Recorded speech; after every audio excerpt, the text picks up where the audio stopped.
Chers camarades, peu d'Afrique, peu de Côte d'Ivoire. Mamadou Touré dit que non, Ouattara n'a aucun moyen pour amuser Gbagbo. Ok. On va ici écouter Gbagbo un peu. En 30 secondes, il va expliquer ce qu'il a fait pour Ouattara dans un premier temps. Et puis moi-même, on va essayer de décortiquer un peu. Chers camarades, peu d'Afrique. Je vais vous demander de faire le maximum de partage de cette vidéo. Il faut ventiler cette vidéo. Cette vidéo, il faut la ventiler. Il faut la partager partout, dans les WhatsApp, dans les Telegram, dans les Messenger, sur Facebook, partout à travers le monde. Partagez la vidéo, chers camarades d'Afrique. On est parti. Je tiens toujours mes promesses, parce que je ne dois rien à personne. Alors, moi, des amis qui sont au RDS sont venus me voir. Ouattara dit que son passeport diplomatique est périmé, il n'en a pas. J'ai donné les instructions pour que le ministère des Affaires étrangères lui établisse immédiatement et sur le champ un passeport diplomatique qu'on lui a amené. On a dit, bon, le lendemain on est venu, sa main est malade. J'ai dit, établissez-lui un passeport diplomatique et puis faites-la partie. Vous avez compris? Ça c'était avant qu'il ne fasse de Ouattara candidat exceptionnel. Avant qu'il ne fasse de Ouattara candidat exceptionnel. Quand Gbagbo dit Ouattara, son passeport diplomatique était périmé, c'est quand il était sous le coup d'un mandat d'arrêt international qui avait été lancé contre lui par le feu Henri Konan Bédié. Il y a un mandat d'arrêt qui avait été lancé contre lui. Quand le bilan Gbagbo est venu là, l'État c'est une continuité. Il pourrait dire, c'est pas moi qui ai lancé le mandat d'arrêt international, donc je m'en fous de ça. Ou bien c'est pas moi, la justice s'est prononcée, donc je ne dis rien. C'est la justice voilà, qui est en train de le poursuivre, donc c'est pas mon problème. Mais il a annulé le mandat d'arrêt. Il a fait annuler le mandat d'arrêt au nom de la paix et la réconciliation. Par amour pour son peuple et pour son pays. Et il a fait venir. Il a établi très rapidement un passeport diplomatique pour lui envoyer là-bas, pour qu'il vienne. Et il est venu. Sa maman est tombée malade. Il pourrait dire envoyer sa maman à Pisam. Ou bien envoyer sa maman à Tréville. Nous, nos mamans, quand elles tombent malades en Côte d'Ivoire, elles ne sortent pas. On les soigne là-bas. Mais quand on dit établissez un passeport diplomatique pour la maman de Ouattara pour l'envoyer en Europe. Non, la pseudo-maman de Ouattara pour l'envoyer en Europe pour la soigner. Gbagbo l'a fait pour lui. Gbagbo l'a fait. Et toi, tu avais t'asseoir, avec ta large gueule, hyper bien. Tu avais t'asseoir pour dire, Ouattara n'a aucun moyen pour amuser Gbagbo. Donc, ça avec Gbagbo, vous vous amusez. Ça avec Gbagbo, vous vous amusez. Vous ne savez pas jusqu'où on peut aller pour Gbagbo. Vous ne savez pas quel degré de sacrifice on peut consentir pour Gbagbo. Vous ne savez pas. Jusqu'à présent, vous voyez Gbagbo, vous nous regardez, et vous ne savez pas ce dont on est capable de faire pour Gbagbo. Vous ne savez pas. Mais on va vous montrer petit. On va vous montrer petit seulement, petit. Opa, tu as déjà semé. Tu as déjà arrêté le terrain. Tu as déjà balisé le terrain. Aujourd'hui, là, on est plus qu'éloquent à tous les niveaux. C'est qu'on ne peut pas nous faire taire dans quelque endroit que ce soit.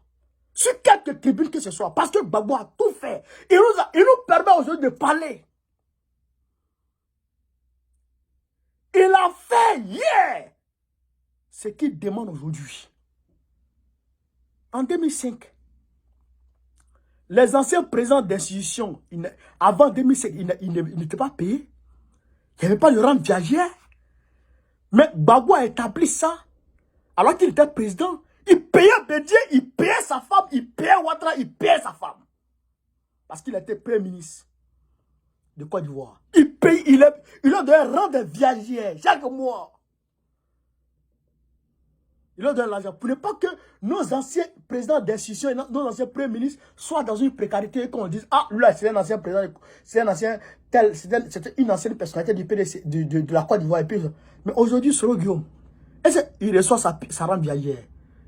Il a été ancien premier ministre, ancien président de l'Assemblée nationale. Est-ce qu'il reçoit sa rente viagère? Non, il ne reçoit pas. Mais alors que toi, Ouattara, on t'a tout donné. On t'a tout donné. Et au-delà de ça, tu es parti chercher les enfants de Côte d'Ivoire. Tu les as instrumentalisés.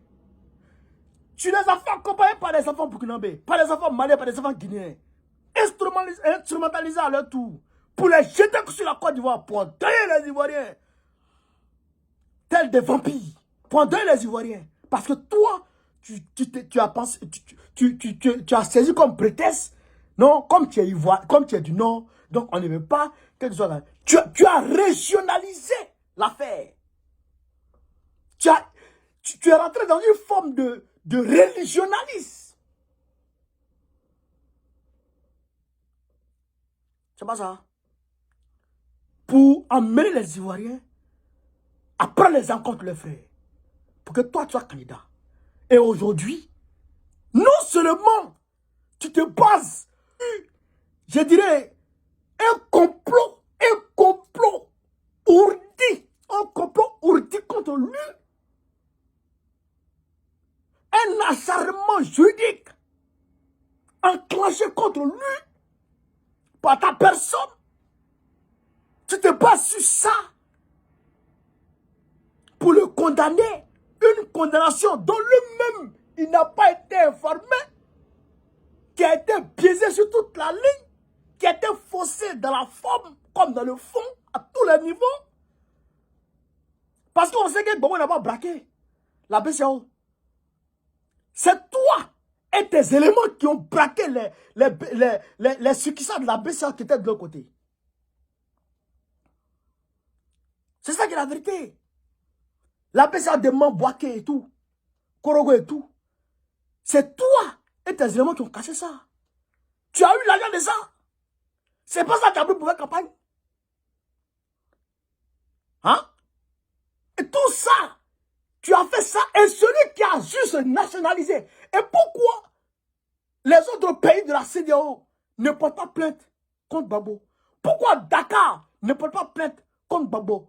Pourquoi Bamako ne porte pas plainte contre Gbagbo? Pourquoi Ouagadougou ne porte pas plainte contre Gbagbo? Pourquoi Lomé? Pourquoi Cotonou? Pourquoi, comment on appelle ça, Bissau? Pourquoi, comment dirais-je, les autres pays ne portent pas plainte contre Gbagbo? Et c'est toi seul qui porte plainte contre Gbagbo. Pourquoi?